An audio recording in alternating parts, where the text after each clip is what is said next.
sejahtera bagi kita semuanya. Yang pertama tentunya saya sampaikan terlebih dahulu selamat ulang tahun Serikat Pekerja seluruh Indonesia yang ke-49 dan bertepatan pula dengan Hari Pekerja Indonesia yang diperingati setiap tahun sekali. Namun tulisannya saja Pak ya, peringatannya masih diem-diem saja, belum ke situ.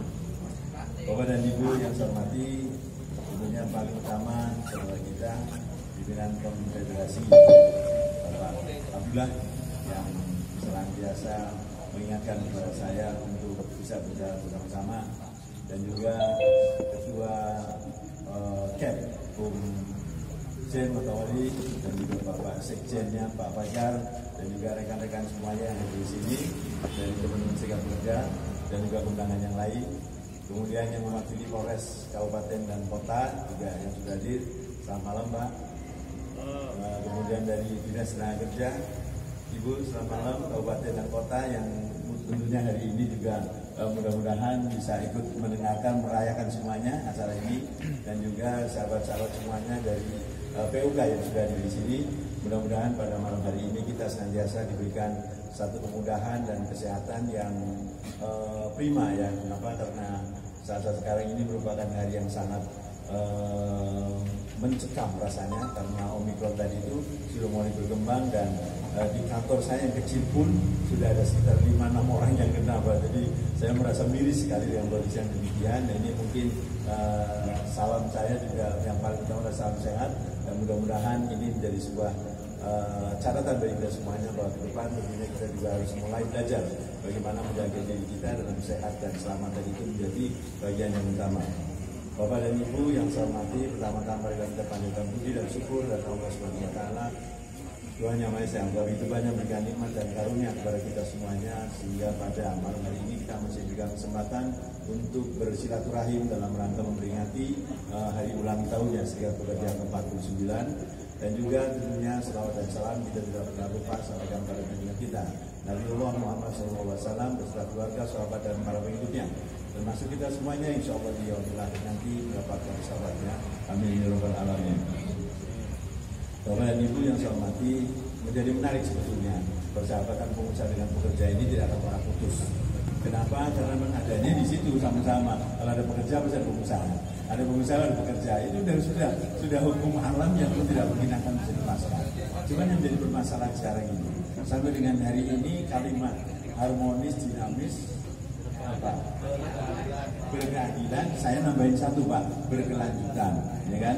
Itu yang sampai dengan hari ini masih kadang-kadang di sana sini masih nggak matching gitu Pak. Kotak kalau bikin kotak itu masih ada sela-sela gitu. Nah, oleh karena itu saya berpikir bahwa ada sebuah cara barangkali untuk kemudian kita memang tidak akan pernah sama, yakin tidak akan pernah sama. Saya sudah mencoba berkali-kali hidup di industri tadi itu, dari perusahaan satu perusahaan yang lain, dengan kenal Serikat Pekerja yang satu dengan yang lain, tapi tetap senantiasa akan ada celah-celah di mana pasti perbedaan itu akan ada. Nah, kenapa demikian? Maka yang ada adalah bagaimana perusahaan, khususnya saya mewakili DPKB dan Observasi, ya harus sadar diri bahwa ada hal-hal tertentu yang memang kadang kita lupa, gitu kan, bahwa sesuatu yang diharapkan oleh pekerja tadi itu adalah bagaimana dia bisa mendapatkan kehidupan yang ke depan itu tentunya juga jauh lebih baik lagi. Nah, tetapi juga kadang-kadang merasa menjadi beban oleh pengusaha tadi itu, sehingga berbagai cara kemudian berupaya untuk ya, karena memang bisnis tadi itu pada kondisi tertentu memang sedang booming, sedang bagus, mungkin tidak ada masalah. Tapi pas keadaannya menurun, di situlah memang kita ada satu problem tersendiri. Nah, oleh karena itu saya berpikir bahwa melalui sebuah komunikasi dan koordinasi yang dulu pernah kita gagas, bagaimana membangun hubungan industrial Pancasila lagi, gitu kan? Maksud saya adalah bagaimana supaya mendekatkan kepentingan pengusaha dan pekerja tadi itu menjadi bagian yang harus matching, gitu.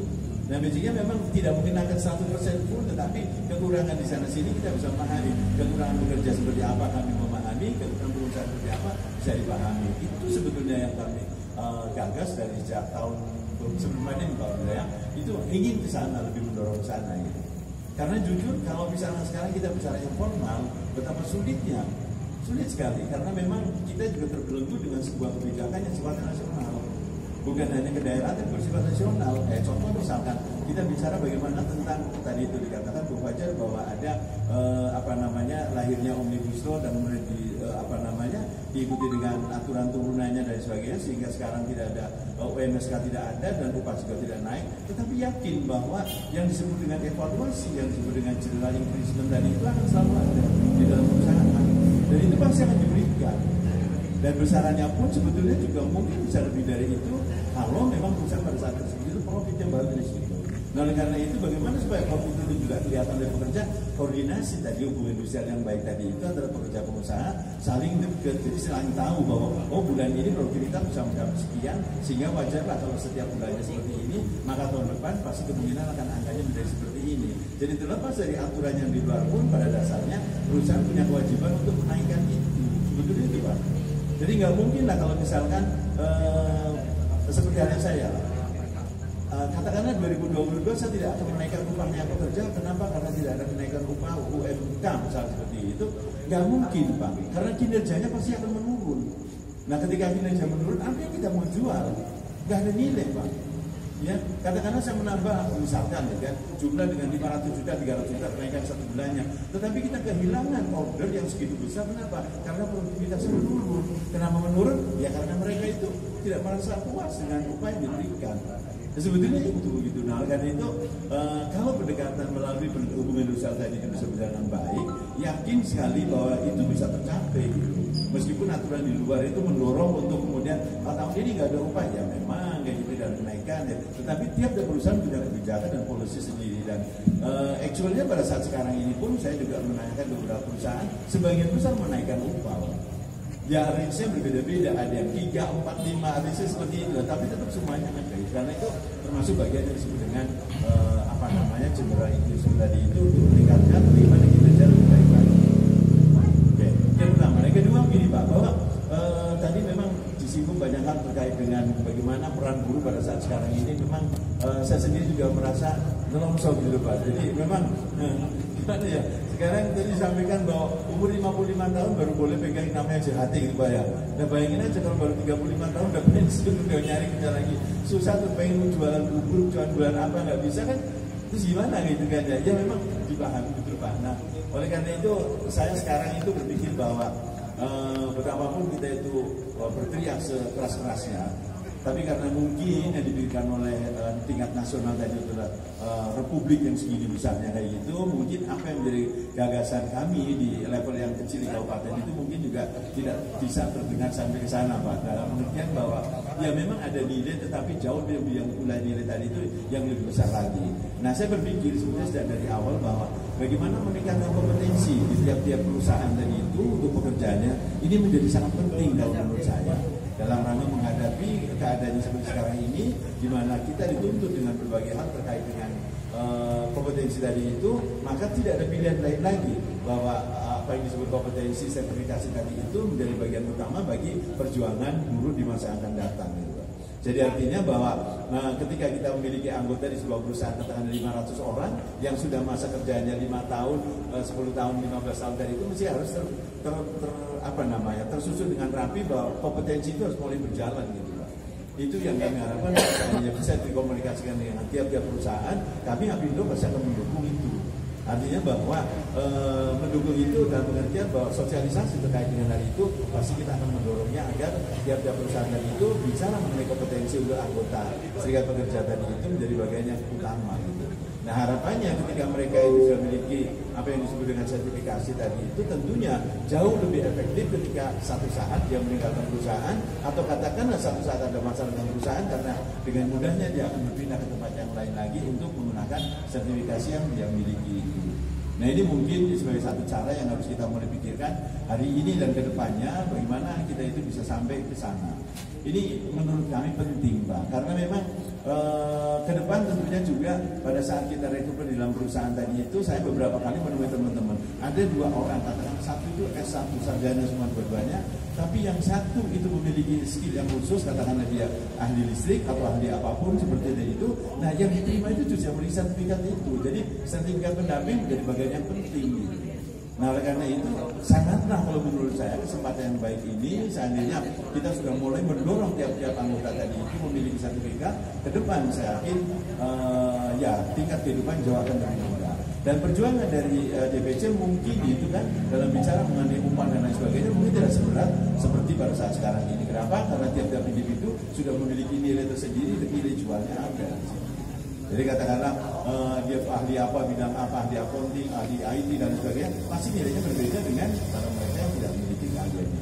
Itu sebetulnya yang ingin kami mendorong, dan saat ini bisa dikomunikasikan dengan Apindo pun, mungkin Apindo juga ingin ikut ada di dalam situ untuk bagaimana mendorong sana. Gitu. Nah, kemudian yang ketiga Pak, yang terakhir ini yang ingin saya sampaikan juga pada malam hari ini adalah terkait dengan masalah keselamatan dan kesehatan kerja. Bulan ketiga ini sudah terlewatkan di tanggal 12 kemarin itu, bulan Februari. Dan ini saya juga merasa ya prihatin sih enggak ya, tapi yang pasti bahwa kondisi dengan keselamatan kesehatan kerja pada saat sekarang ini yang menyangkut dengan buruh pada umumnya ini juga belum tereksplor dengan baik, dengan maksimal. Jadi mungkin hari ini kalau kita melihat di lapangan sesungguhnya teman-teman yang berhenti dari pekerjaan, apakah dia masih dalam posisi yang normal sedia kala seperti pada waktu dia masuk awal, saya tidak yakin. Sebagian besar pasti banyak sekali fungsi-fungsi tubuh yang sudah berkurang. Tapi ini seakan-akan dilewatkan begitu saja. Nah, saya ingin mengajak sebetulnya bagaimana kalau misalkan itu ya kan? Ya, ke depan kita ingin mengajak untuk mari kita sama-sama ambil bagian di situ. Karena jujur ketika kita berhenti dari sebuah perusahaan pada usia katakanlah 55 tahun, usia pensiun masuk atau 56, itu sebetulnya bukan uang pesangon yang kita harapkan besar loh Pak. Uang pesangon ataupun juga uang pensiun yang besar itu bukan, tetapi sehat dan selamat itu menjadi bagian penting. Bahwa punya uang banyak tetapi kalau hari ini pensiun masuk rumah sakit nggak ada gunanya Pak. Atau katakanlah bahwa pensiun dengan uang yang banyak tetapi jarinya tinggal 4 atau tinggal 1 atau tinggal berapa karena ketinggalan di kantor, itu juga nggak ada artinya. Nah, oleh karena itu saya pikir bahwa kalau hari ini kita berpikir bagaimana keselamatan saat kerja bagian penting dari buruh itu wajar banget Pak. Nah, Undang-Undang 1 tahun 70 pun juga sebetulnya memerintahkan untuk buruh itu menolak Pak ketika bekerja pada satu kondisi tertentu kan, kondisi yang tidak aman, tidak sehat, itu boleh menentang. Tapi sampai dengan hari ini saya belum pernah dengar buruh menolak pekerjaan ketika ditempatkan pada satu tempat kerja yang berbahaya dan tidak ada proteksi kesehatan keselamatan kerjanya. Nah, tolong diingat Pak, Ibu boleh Bapak meminta itu kok, nggak dilarang karena undang-undang memerintahkan itu. Tapi hari ini nggak hanya dituntut, pasti kalau upahnya kurang pasti gitu kan, kalau naiknya nggak tinggi. Dan jadi saya kadang-kadang mikir bahwa iya ya, seakan-akan kita itu hanya terbuai dengan sebuah mimpi bahwa upah itu harus besar. Tapi selamat dan sehat mungkin tidak terlalu penting. Kemudian tadi bahwa kompetensi juga mungkin belum menjadi bagian penting. Padahal hari ini tadi Pak Fajar sampaikan juga dan Bu Abdullah sering kali menyampaikan bahwa kita akan bersaing dengan masyarakat dunia dan kemudian kompetensi juga akan bersaing dengan negara manapun. Nah di situ kita mempersiapkan apa? Nah satu poin yang sering juga disampaikan tadi itu mungkin nggak disampaikan adalah bonus demografi. Siapa yang bikin bonus demografi Pak sekarang Pak? Bahwa bonus demografi dengan jumlah 76% lebih tenaga potensi kerja tadi itu, tetapi itu tidak terpikirkan apa yang harus dilakukan untuk itu. Nah mari kalau memang kita mau, yuk kita sama-sama dari Serikat Pekerja untuk memikirkan ke sana menjadi program ke depannya supaya ketika mereka pada masuk usia itu nanti mereka juga bisa lebih efektif lagi untuk bisa meningkatkan taraf hidupnya. Karena saya yakin sekali bahwa dengan cara itu kita bisa mendobrak semua kondisi yang ada. Ya, jadi memang ini sesuatu yang perlu kita pikirkan secara bersama-sama dan tentunya ini juga kita harus mulai dari yang kecil dulu, dari yang mungkin tim kecil berbicara menjadi gelombang menjadi besar dan kemudian kita kedepannya bisa disounding, disuarakan katakanlah tingkat kabupaten dulu untuk bisa memikirkan itu dan kedepannya tentunya kita bisa sampai ke tingkat nasional atau provinsi terlebih dahulu gitu. Dan dulu kita pernah merencanakan untuk hubungan industrial tadi pun juga sudah sampai ke provinsi, cuma karena terbentur dengan pandemi, maka kemudian itu selesai sampai di situ aja. Nah, oleh karena itu harapan kami itu kalau bisa, mari kita bangun kembali, kita rajut kembali berbagai kekurangan yang ada di antara kita tadi itu, untuk kemudian kita bisa maju bersama-sama pekerja dengan pengusaha, karena rumusnya nggak bakalan ada. Yang namanya ada pengusaha nggak ada pekerja nggak mungkin, Pak ya. Nggak ada pekerja nggak ada pengusaha juga nggak mungkin. Jadi mari kita sama-sama kekurangan di sana sini yang ada di kita dan juga di pekerja kita tutup dengan sebuah kesamaan, sebuah konsep yang tentunya win-win solution menjadi bagian yang utama. Pengusaha tetap menjalankan usahanya dengan maksimal, kemudian pekerja pun bisa sejahtera sehingga dia juga bisa menikmati kehidupan yang lebih baik lagi. Demikian yang dapat kami sampaikan. Tentunya ini merupakan satu pemikiran saya secara pribadi untuk kemudian mudah-mudahan kalau bisa diterima dan kita bisa bersama-sama membentuk sebuah tim dan kemudian kita lanjutkan untuk perjuangan ke depan sehingga kita bisa mendapatkan sebuah taraf kehidupan yang jauh lebih baik lagi dan kemudian keadilan tadi itu bisa dirasakan secara bersama-sama. Oleh karena itu sekali lagi saya sampaikan selamat berulang tahun, sukses selalu dan semoga Serikat Pekerja akan menjadi bagian dari mitra Apindo yang tidak akan pernah henti-hentinya memperjuangkan buruh dan pengusaha. Terima kasih. Wassalamualaikum warahmatullahi wabarakatuh.